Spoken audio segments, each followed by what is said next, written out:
For this craft, you will want to start with a bamboo cutting board from Dollar Tree. You could easily just use a piece of scrap wood, but I've been wanting to play around with these bamboo cutting boards for a while, so this was my chance to do it. First thing I did was just apply a light base coat of black chalk paint. This is DecoArt home decor chalk paint, but any type of black chalk paint or even black acrylic craft paint would work. And I didn't want to do full coverage, so I just kind of used a dry brush technique. So just dip a 1-inch flat paintbrush in the paint, then kind of dab off the excess and use very light brush strokes. And you're going to cover most of the center, so what really matters is that the edge parts have the paint coverage or the finish that you really want. And then also paint all the way around the edges of your little wooden cutting board or your scrap wood or whatever you're painting on. And then once that is dried, I used a piece of scrapbook paper that had music print on it, or if you have like an old hymnal or sheet music that you want to upcycle, have at it. I just kind of creased the paper with the edge of the cutting board and then ripped the paper so I had kind of a straight edge. I didn't want to cut it though because I didn't want it to be perfectly, like a perfectly straight edge. I wanted it ripped on all 4 edges to look a little bit more distressed. So I just ripped that paper down to size on all 4 sides and kind of around the edges so that it was about a 1/2 inch smaller than the cutting board in all directions.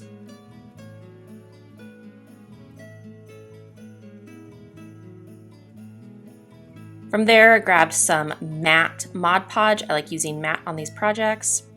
And I applied a nice even coat all over the front of that cutting board and then just smoothed down my piece of sheet music scrap paper right on top, smooth out any bubbles. This is a small project, so I was just able to smooth everything out with my fingertips, and I kind of let that dry for maybe 15-20 minutes and then came back and sealed the whole thing again with another solid coat of matte Mod Podge. But before I let that dry, I actually pulled out some silver glitter. And I very rarely use glitter. It's just not my jam, too messy.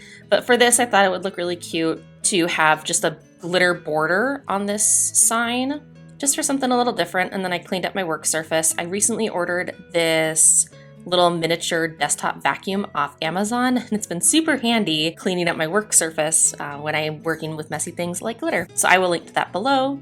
And then I grabbed a bunch of these little half wood balls. I also ordered these on Amazon and will link to them below. I've used them on a ton of projects. They're super fun to work with. And then I just did that same dry brush technique with a smaller flat paintbrush and left a little bit of that wood grain poking through. In all honesty, if I had to do this project over again, I would probably use even less black paint so that it looked even more weathered and more of that wood grain was poking through. These ended up being a little darker than I would have liked. But once all that paint was dry, I then just dry fit my little half wood balls onto the sign once the Mod Podge had dried. And I always like to dry fit these first just to get the spacing right.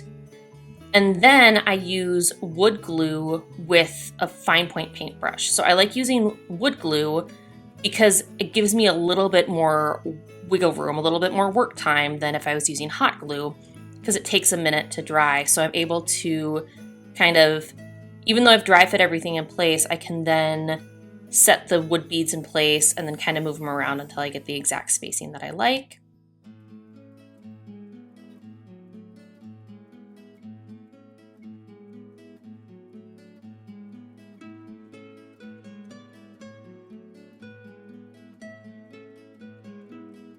But there was my little snowman shape, and then to finish it off, I just embellished with some baker's twine and some floral wire that's like covered in brown craft paper. You could use any type of ribbon or twine, whatever works. I just kind of paired these two together. That baker's twine has a little bit of silver floss running through it, so it kind of pairs well with the glitter. Wrap that around a few times and then secure it in the back with hot glue. And then I also added a little bow at the snowman's neck just for a little bit more embellishment, but that was it.